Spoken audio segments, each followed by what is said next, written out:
ગોચનાથ ગામના જાગૃત નાગરિકની ગંભીર ફરિયાદ. રેલવે લાઇન વિસ્તારના બિનખેતી મામલે બિલ્ડરો અને રાજકીય આગેવાનો સામે આક્ષેપ. પાટણ જિલ્લામાં સરકારી તિજોરીને મોટું નુકસાન થવાની શક્યતા. તાત્કાલિક તપાસની માંગ, નહીતર ગાંધી ચિંધ્યા માર્ગે આંદોલનની ચીમકી. પાટણ જિલ્લાના સમી તાલુકાના ગોચનાથ ગામના જાગૃત નાગરિક હરિભાઈ મહાદેવભાઈ નાડોદાએ રેલવે લાઇન પસાર થવાની પ્રક્રિયા દરમિયાન જમીનોમાં કરાયેલ ગેરકાયદેસર બિનખેતી બાબતે ગંભીર ફરિયાદ કરી છે. અરજદારનું કહેવું છે કે રેલવે લાઇન ક્યાંથી પસાર થવાની છે તેની માહિતી અગાઉથી કેટલાક બિલ્ડરો અને રાજકીય આગેવાનો સુધી પહોંચી જતા તેમણે ખેડૂતો પાસેથી જમીનો ખરીદી ઊંચા ભાવે વેચાણ કરવા માટે બિનખેતીની કાર્યવાહી કરાવી નાખી હતી. જાગૃત નાગરિકોના જણાવ્યા મુજબ હાલ જે જમીનોની બિનખેતી બતાવી દેવામાં આવી છે તે જમીન આજે પણ સ્પષ્ટ રીતે ખેતી થઈ રહી છે. ત્યાં જમીનો પર કોઈપણ પ્રકારના ઉદ્યોગ કે પ્રોજેક્ટો કાર્યરત નથી. એટલે કે આ જમીનોને બિનખેતી ગણાવી એ સંપૂર્ણપણે ગેરકાયદેસર અને ખેડૂતોના હિત વિરુદ્ધ છે. અરજદારે જણાવ્યું કે આવી જમીનો પર શરત ભંગની કાર્યવાહી પણ કરવી જોઈએ, કારણ કે ખેડૂતોની ખેતી ચાલતી હોવા છતાં માત્ર વધુ વળતર મેળવવા માટે સરકાર સાથે છેતરપિંડી કરવામાં આવી રહી છે. ફરિયાદમાં વધુ જણાવ્યું છે કે આસપાસના ઘણા સર્વે નંબરોમાં હજુ ખેતી ચાલુ છે, પરંતુ માત્ર રેલવે લાઇન જ્યાંથી પસાર થવાની છે ત્યાં જ તાત્કાલિક ધોરણે બિનખેતીની એન્ટ્રી કરાવી દેવામાં આવી છે, જે સીધી ગેરરીતિનો કિસ્સો છે. અરજદારે આ મુદ્દે સરકારને ચેતવણી આપતા સ્પષ્ટ કહ્યું છે કે જો તાત્કાલિક અને પારદર્શક તપાસ હાથ ધરવામાં નહીં આવે તો તેઓ ગાંધી ચિંધ્યા માર્ગે આંદોલન કરશે. સાથે જ અરજદારે વિશેષ ભારપૂર્વક જણાવ્યું છે કે બિલ્ડરો દ્વારા જે જમીનો બિનખેતીમાંથી બિનખેતીમાં ફેરવાઈ છે તેને કારણે જમીનના પ્રીમિયમ અને જંત્રીના ભાવમાં અસાધારણ વધારો થયો છે, જેને કારણે સરકારની તિજોરીમાંથી મોટી રકમ વળતર તરીકે જવાની શક્યતા ઊભી થઈ છે. આ તમામ રકમ હકીકતમાં સરકારની છે ને જો યોગ્ય કાર્યવાહી ન થાય તો તિજોરીને મોટા પાયે નુકસાન થઈ શકે છે. તેથી સરકારને તાત્કાલિક હસ્તક્ષેપ કરી અયોગ્ય કાર્યવાહી પર રોક લગાવવી જોઈએ અને યોગ્ય કાનૂની પગલાં લેવા જોઈએ.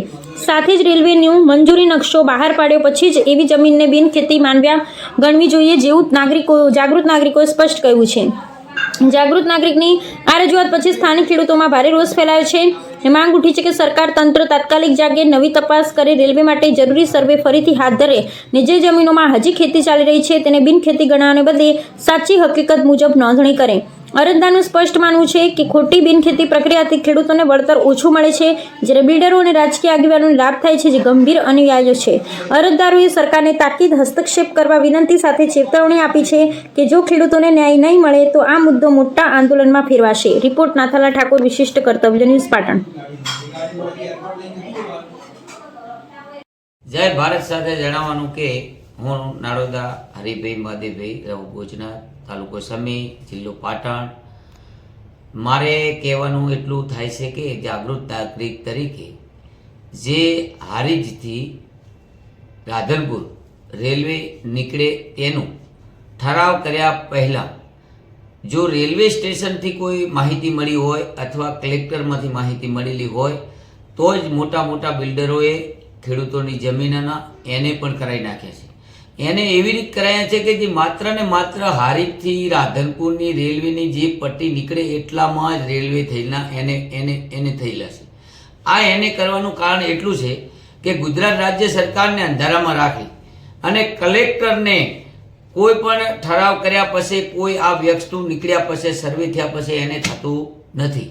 તો માત્ર ને માત્ર ભારતમાલા રોડની અનુસંધાનને રાખી લોકોને પૈસા મોટા કમાવાના ખાતર કોઈ ઔદ્યોગિક જમીન કે કોમર્શિયલ જગ્યા આવેલી નથી.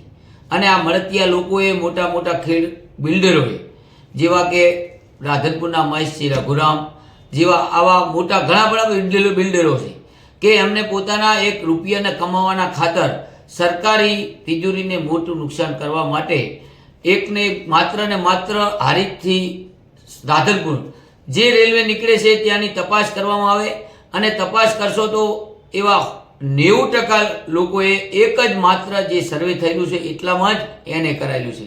બાકી આ જમીનમાં કોઈ જાતનું ઔદ્યોગિક ક્ષેત્ર આવેલું નથી. માત્ર ને માત્ર ખેતીલાયક જમીન આવેલી છે અને હાલ પણ તેનું સર્વે કરવામાં આવે તો માત્ર ને માત્ર એને કરેલી જમીનોમાં બિલકુલ વાવેતર જમીનો છે. વાવેતર જમીનો હોવા માટે સવી ઘણા રૂપિયા કમાવા માટે સરકારી તિજોરીને મોટું નુકસાન કરવા માટે સરકારમાં મેં સીઓમોમાં પણ લેટર લખેલો છે, ઓનલાઈન અરજી પણ કરેલી છે.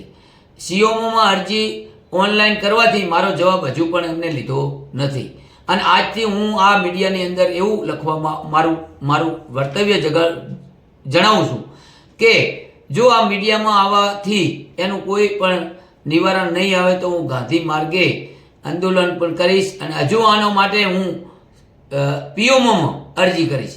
કારણ કે આની એક તપાસ થવી જોઈએ ન કે લોકો જ્યારે સરકારી કોઈ યોજના આવે ત્યારે લોકો એને કરાવી નાખે અને સવી ઘણા પૈસા લઈ લે તો માત્ર ને માત્ર ગરીબ માણસો અને ગરીબ ખેડૂતોના હાથ તો આ પૈસા આવતા નથી.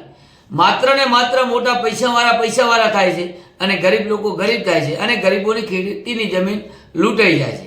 સરકાર જો એવું વિચારે તો ખેડૂતોને કેમ નથી દીધી? ખેડૂતોને સવી ઘણા પૈસા આલો, લોકો એને કરાવીને લે એના કરતાં એવો નિર્ણય લે કે ભાઈ ખેતીની જમીન આમાં જાય છે તો જે સવી ઘણા એને કરાવીને મળે છે તો એને વળતર વધારે હાલે તો ખેડૂતોના ઘરમાં જાય. આ લોકો માત્ર ને માત્ર મોટા પાડા અને બિલ્ડરો જ કમાય છે. આમાં રાજકીય લોકો અને મોટા બિલ્ડરો સિવાયનો કોઈ આ ધંધો નથી. તો સરકારને મારે જાગૃત કરવા માટે હું એક જ જાગૃત નાગરિક તરીકે આ જે સર્વે કરવામાં આવે એને બિલકુલ સર્વેને નિષ્ફળ કરવામાં આવે, નવેસરનું સર્વે કરવામાં આવે, નવેસરના સર્વે પછી એને કોઈ લીક ના થાય અને ક્યાં નીકળ્યું છે એ કોઈ બિલ્ડરને પણ ના ખબર પડવી પડે. સરકારનું કામ એટલું છે કે જ્યાં સુધી સરકારી કામકાજનો ઠરાવ થઈ ગયા પછી એને કરવામાં આવતું નથી તો એના માટે એક મોટી બાધા અરજી લખવામાં આવે અને કોઈ પણનું ની અરજી આવે તો એને નાબૂદ કરવામાં આવે અને લોકોને સારો ન્યાય મળે. બસ જય ભારત, જય હિન્દ, જય સરકાર.